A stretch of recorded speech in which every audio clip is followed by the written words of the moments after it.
जय जगन्नाथ मु शारदा आपण मानकु वेलकम करुछि मो यूट्यूब चैनल माध्यम रे। आशा करुछि मो आराध्य देवता प्रभु श्री जगन्नाथଙ୍କ आशीर्वादरू आपण माने समस्ते निश्चिंत बहुत भलरे थिबे बोली मु मध्य आपणଙ୍କ आशीर्वादरू बहुत भलरे अछि। फ्रेंड्स आमे जेते भलरे थिले मध्य मन चाहे केमती अति सिंपल प्रणाली रे बहुत टेस्टी लागुथिबा छतु भजा खाइबा पई। तो आसंतु मोर प्रिय बंधु माने मु आज आपण मानकु देखैबी छतु रसुण भजा। आमे माने छतुर विभिन्न प्रकार आइटम खाइचंती। आज छतुरे रसुण पकई छतु रसुण भजा आपण मानकु मु निजे करिकी देखैबी। मोर भाई मार्केट रु गोटे पैकेट फ्रेश पाळ छतु नहीं आस्थिले। सेथिरे छोट छोट पाळ गुंड काळे रही जाइथिबो मु ताकू परिष्कार भावरे बाछि काटी नेली।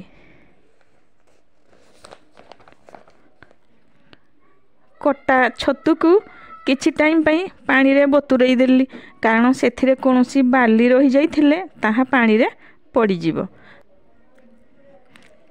काटिथिबा छतु को परिष्कार पानी रे बतुरईबा समय रे मु 4टा बड़ पियाज 2टा कंचा लंका और गोटे बड़ रसुण को चोपा छड़ई काटिकी रेडी कर देइथिली।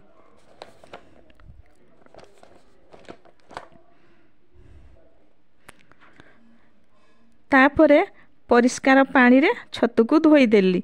तार लाल पानी छाड़िबा पर्यंत मु धोई चिपुड़ी करी अन्य गोटे पात्र रे रखिली। छतु भजारू बेसी पानी बाहरिबनी बोली मु ताकू टाण भावरे चिपुड़ी देइथिली। वर्तमान मु गैस रो फ्लेम को ऑन करी सेथिरे कड़ाई को बसैली। कड़ाई गरम हैला तापरे मु कच्ची घनी सोरिष तेल पकेइली।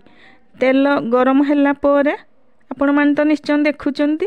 तेल गरम हैला परे गोटे चामच जीरा गोटे चामच सोरिष और 2टा कंचा लंका पकेइली। ठीक छुंक हो गला परे कटा पियाज पकेइली।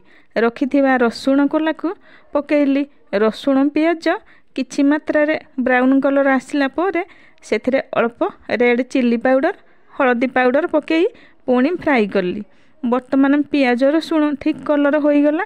बेसी फ्राई कले कोन ना छतुरे मिसी जिवो पियाज गुडाक सेथि पई एतिकी रखिबा। एबे सेथिरे कटा छतु को पकेई देबा ताकू ऊपर तळ करी फ्राई करनबा। तापरे छतुर क्वांटिटी अनुसार सेथिरे लूण पकेई नबा। छतुरे लूण देला परे किछि मात्रा रे पानी आसी जिवो। आमे ताकू एबे कवर करनेबा। 5 रु 10 मिनिट हाई रु लो फ्लेम रे रखी कवर काढी नबा। बा छतु एबे रेडी होई जाइछि। मु वर्तमान अन्य गोटे प्लेट रे काढी नेछि। आपण ताकू रुटी किंबा पखाळ भात गरम भात सहित मध्य खाई परिबे। मो छतु रसुण भजा आपण घरे बनांतु। आपण फैमिली मेंबर को मध्य करिकी खुआंतु।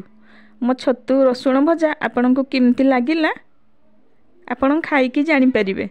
पुणी आपण मानको आगरे करिकी देखैबी आउ एक सहज सुंदर रेसिपी। से पर्यंत आपण माने अपेक्षा करथांतु। थैंक्स।